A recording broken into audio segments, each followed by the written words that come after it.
Hello, everyone. I'm Sara Pini, Deputy Head of the President Office at the European People's Party. And on behalf of the EPP, welcome to another episode of EPP Family Talks. Today, we're very glad to welcome Esther De Lange, Vice President of the EPP and Vice Chair of the EPP group in the European Parliament, to speak about gender equality, the challenges that women still face in 2021, but also some ideas on how to make things move forward. Vice President, thank you very much for your time. Thank you for being with us today. It's a pleasure. Great to see you. Okay, let's start with a broad question to frame the debate. What does gender equality mean to you? Well, I think I've had my process behind me of what it means to me, because I think that a lot of women, when they enter the labor market, they think, well, gender equality, that is something that the generation of our mothers has fixed for us. They were the ones that went out in the street and demanded equal rights, and this is now done. Well, I think a lot of women have realized once they start working that this is not the case. When I was an assistant in the European Parliament, this is a long time ago, okay? I'm talking about 20 years ago. It was the general rule that the high functionaries were men and their assistants were women. So even in our own house, things were not equal. And I think we've come a very long way. Also, when I look at, for example, the composition of the Commission now, we have a very gender balanced Commission, and I think that was, excellent that our female president of the Commission made that a very a high priority. But we're not there yet. Look at businesses, for example. Look at certain sectors where really, the old boys network is more or less the standard setting. So we have work to do. And surely the pandemic didn't help the cause of gender equality, because we know that more men than women died of COVID-19, but it is women who paid the highest price when it comes to its socioeconomic consequences. Like, for example, we have seen in the last months, women leaving the workforce in record numbers and at a much higher percentage than men. Of course, it is not the virus itself that has to be blamed for this, but the pre-existing inequalities in the labor market that left women more vulnerable to the fallout of the crisis. What do you think it should be done in order to redress this imbalance? Well, before I get to the imbalance, I want to say something about the virus, because you quite rightly said that more men than women are touched, by the virus, get seriously ill. But there's a lot about COVID we don't know yet. For example, long COVID, the fact that you can be only moderately ill, but you can still be feeling the side effects months later. There are studies that show that women are touched by that more than men. So young women also, not particularly old ones. So there's a lot about this virus we don't know yet, and we should not repeat the mistake that we did in the medical world. For example, when it comes to heart disease, that a lot of the research is done for men and on men, about men. So let's not make that mistake when it comes to COVID, and make sure that we also focus our research on women. But then getting to the question that you really asked about the inequalities. And there, I think that touches upon the difficulty that we always have in Europe, that socioeconomic issues are not exclusively European. They are very national as well. And it will also be, depending on the national setting, what actually happens to women in their particular labor market. There might be some countries where women are the ones who have the part-time jobs and men the ones who have the full-time jobs. In my member state, the Netherlands, for example, we are a champion of part-time work for women and for men, but particularly for women. And the concern about that, it's great if that is your personal choice, but the concern about that is that they are the ones who will say first, okay, I only have the part-time job, so I'll be the one stepping back if needed. Or those are the ones who get fired because, they are the flexible jobs, so to say, that leave the labor market first. So It depends on what labor market you look at. Labor markets vary from member state to member state, but what we need to do in general, even without COVID, I would like to say, is to make sure that we address this gap between men and women in the labor market, the gap between part-time and full-time work, the gap in payment, and of course the whole issue about combining family life and work. It is a myth that this is in opposition. For example, I find it fascinating that some of the member states that have the highest amount of children per woman are also often the member states where women work full-time a lot. Look at France, for example. So I think there's a lot to learn from each other, and it's about bridging all these gaps that I mentioned, and indeed that were pre-existing even before Corona. And of course, for the EPP group and the EPP party, what is most important now is that we get out of this crisis in a way that builds competitiveness. It's a word somehow that you don't hear a lot anymore, but it's very important to the EPP group. We need to emerge sorry about that. We need to emerge competitive. Yes, digital, yes, green and sustainable jobs, but they won't be in Europe if we're not competitive. They won't be going to women if we're not competitive. So this is another fight that we are fighting on the side there. Thank you very much for addressing also the issue of research. I know that both in the group paper on gender inequality and the EPP Women resolution that we adopted as EPP at the last political assembly, we addressed this issue of, in particular, the need for gender disaggregated data so that we can also address the different issues in an appropriate way, because women and men are not are equal, but not exactly the same. You know? So we should also take into account the differences. Great, but at least they should be treated equally when it comes to this data. So you're right. And there's another issue that we witnessed during the pandemic, and especially during the confinement, and it is a worrying increase in domestic and gender-based violence, which of course is not new, but it's one of those problems that the pandemic exacerbated and drew attention to. And hopefully this renewed attention would also mean a renewed will to tackle this issue, which of course is concerns the entire society, not just the victims.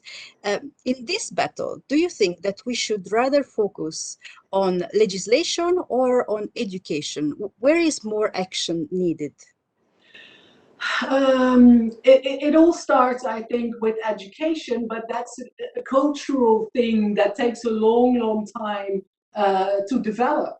And we're in a very urgent, pressing situation, not only for women, but also for children. The number of children, sorry, somebody is very desperately trying to get hold of me there. I will turn it off. Children that are facing violence also at home, women who are facing violence. So the most important thing there is for them to feel safe to look for help. That's the key thing. And of course, this is something very difficult to arrange from Brussels. We shouldn't.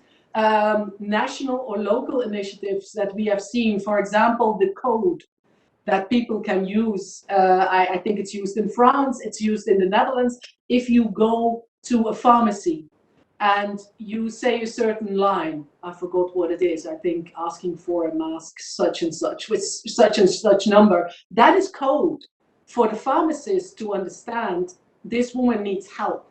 So I think the main thing there is to make sure that women feel safe enough to reach out for help, because that's the problem, they often don't. So then you get into policing as well. It's very important that the police force is also close by. So having the same police agent in your quarter, in your village, in your part of the city, somebody you know, somebody you see a lot on the street, might help. You notice that I mentioned a lot of local initiatives, because I really am convinced that addressing this major issue really starts at home and close by. Where can we help? We can help, for example, for the kids. The EPP group really wants to make sure that we learn from other member states when it comes to homeschooling. This might not be the last pandemic. The fact that certain children didn't have an iPad, didn't have a laptop computer or some device that they could use to actually, be digitally present in a classroom is of course heartbreaking, because they are the ones that you lose touch with. They are the ones that might be at risk of violence at home, but they are definitely the ones who will fall behind when it comes to their education and their skills. So we would like to set up a platform so that member states can learn from each other. It will be interesting to see whether, co-funded with European funds, we cannot help, the technical needs there. Can we not help to make sure that the poorest kids have access to a basic tablet device to go to school? How can structural funds help here? So yes, Europe can help, but please start close to home, because the violence is behind the front door. The suffering is there. So this is where the solution also starts. Make sure the front door opens and people reach out for help. And what role can the Istanbul Convention play in this context, the prevention and fight of gender-based violence, and especially how can we overcome the resistances that these documents still faces, even sometimes in Europe? Yeah, the biggest resistance to those kind of declarations or conventions, the same with the Marrakesh Pact on migration, for example, the biggest resistance always comes from the people who haven't read it. Who will turn it into some kind of a monster. When it comes to the Marrakesh Pact, this will force you to take economic migrants. No, it doesn't. But it does say that we should set up an intelligent migration policy, because migration is not going to go away. And those who are really looking for protection, we should protect, whether that's in their own region or here in the EU, whether it's temporary or longer. The same for the Istanbul Convention. People turn it into a black and white thing. It will force you to turn into a society where anything goes. That's what the opponents say. No, it doesn't. But it does say that there are certain things that you have to address. And you might learn from other member states how to do it. So there's a lot of wrong ideas about what it actually is. And I think it's also up to the European Parliament to show what it really is and why it's needed. We are not helped by either side of the political divide, I would say. The extremes always turn it into something that it isn't. But please use this as an instrument that might help you to overcome this issue that we're all facing, that is heartbreaking and that needs to be addressed. Okay, let's go back to the issue of education. How can school help educating future generations to the principle of gender parity and gender equality? You said it's a long-term process, but how can this process go? Well, it starts even before school. The biggest impact on the kids is, of course, the parents. Exactly. and children will always want to copy what they see at home. So, if you can show an equal and loving relationship at home, that makes all the difference in the world. And to me, even though it might be shocking to some, even within our own political family, if that loving situation at home is two moms, I think that is fine. We just talked about violence against children. There are so many children living in unloved, horrible situations. If you can have a loving environment at home, I don't really care that much how the composition of the family is. It's about how you raise your children. And that also takes time.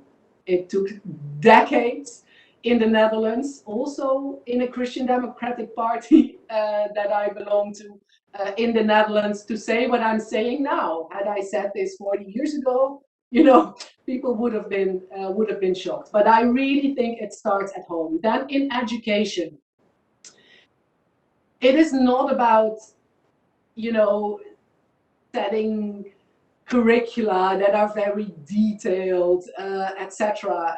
I think, for example, the fact that most teachers nowadays in the Netherlands are women. There are hardly any male teachers anymore. That's a bit weird. That shows our children that being a teacher is a woman's job.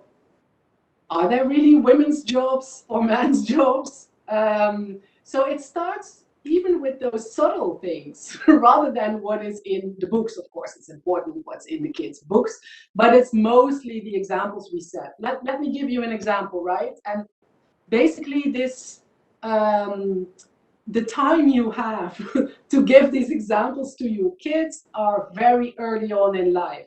There was research done, I think it was in America, where they asked very young school children, so 6, 7, to draw, maybe even younger, to draw a surgeon, a firefighter, and I can't remember what the third job was, and an astronaut, I think.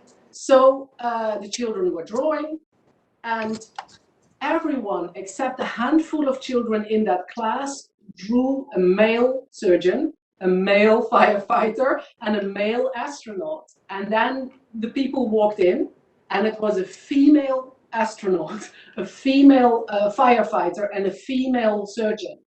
And the kids were shocked. And some of them were even saying, they are dressed up, or you are tricking me. So even that young, there are these preconceptions, and if you don't address them at an early age, later it will be too late. And I can tell you from a very personal experience that it is hard. I think my son grew up with several very strong role models.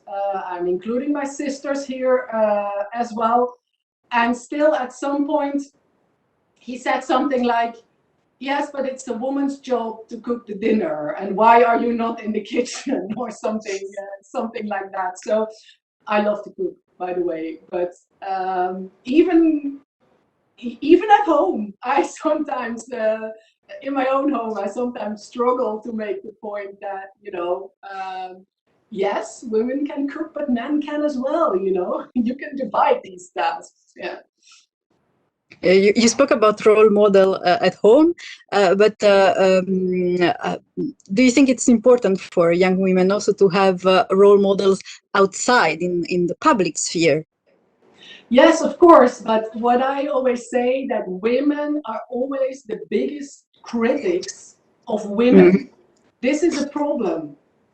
As soon as somebody pops up, whether it's in the university or in the company that you work or in the European Parliament, wherever, it's often the women who are most critical about, that woman who is kind of making a step up.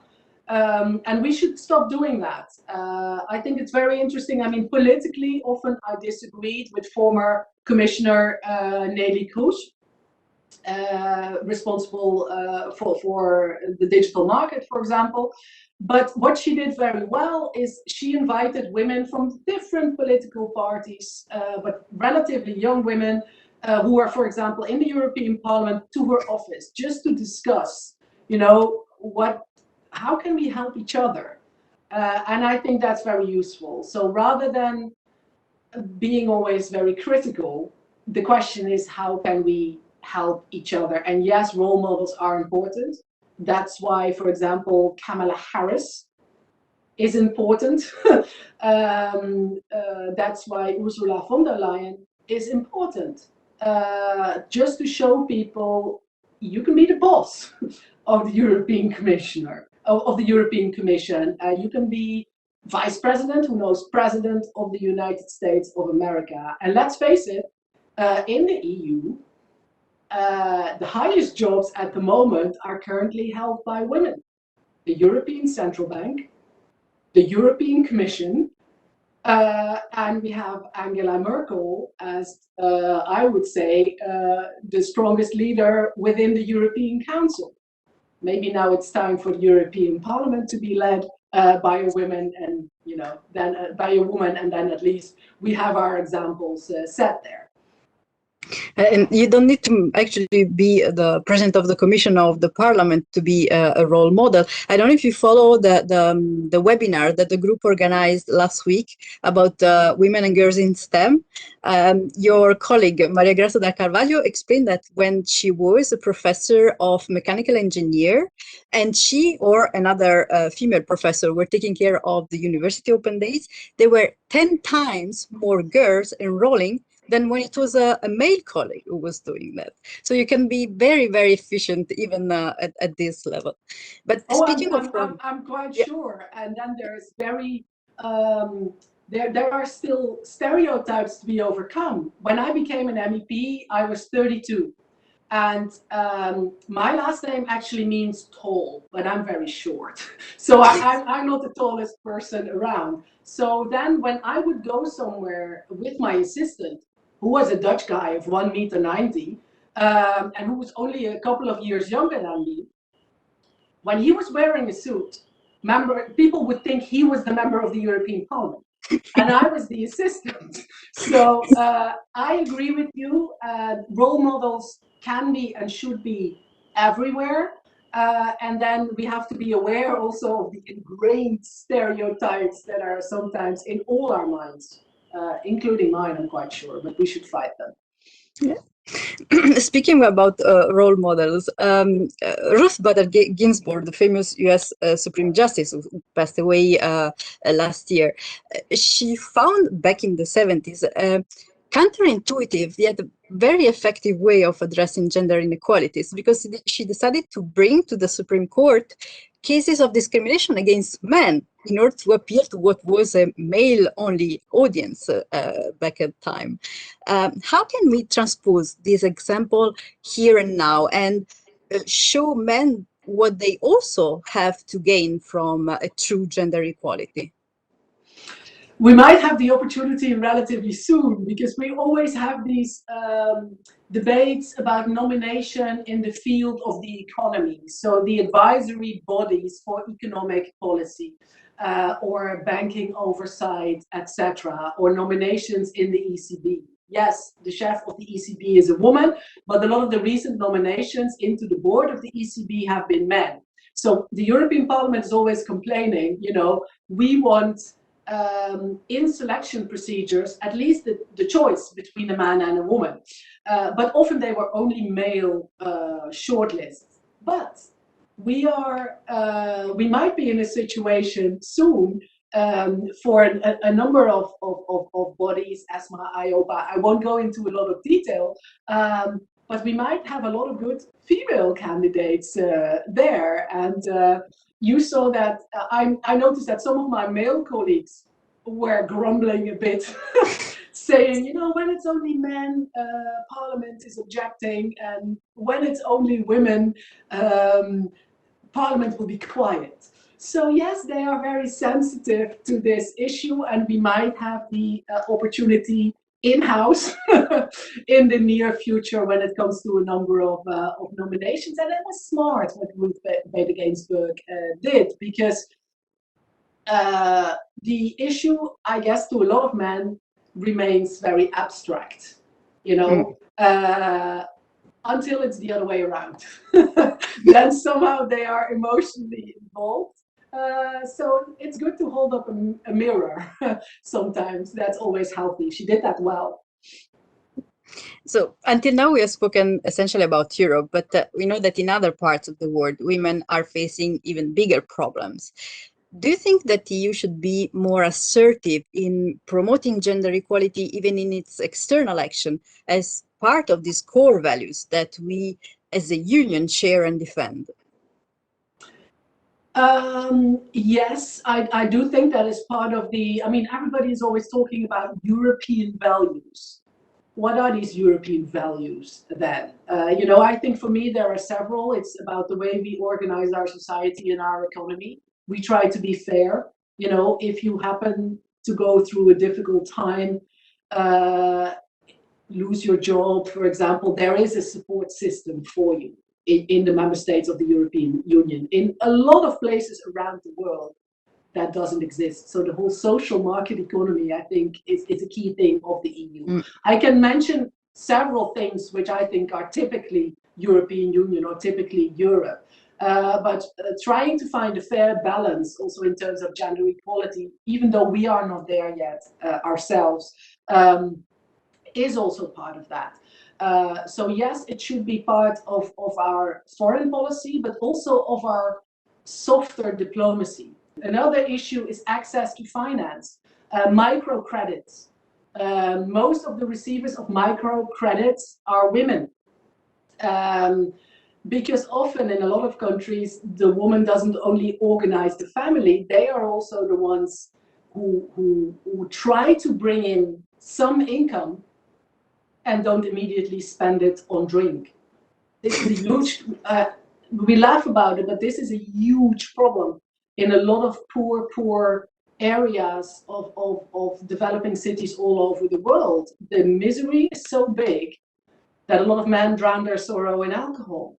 Now that means that the family income, or at least that part of the income that is earned by a man, goes straight into drink. If you give a woman access to finance, she will try to channel it back into her family. These are very concrete things that the EU, in the case of microcredit, together with other organizations, can help do. So I am very much in favor of the very concrete things you can do to help, in addition to all the beautiful resolutions, of course, that we adopt. Thank you very much for this concrete example. It's indeed very useful. Let's conclude these EPP talks the way we usually do by asking you: is there a book, a series, or a movie about gender equality in this case that you would recommend our viewers?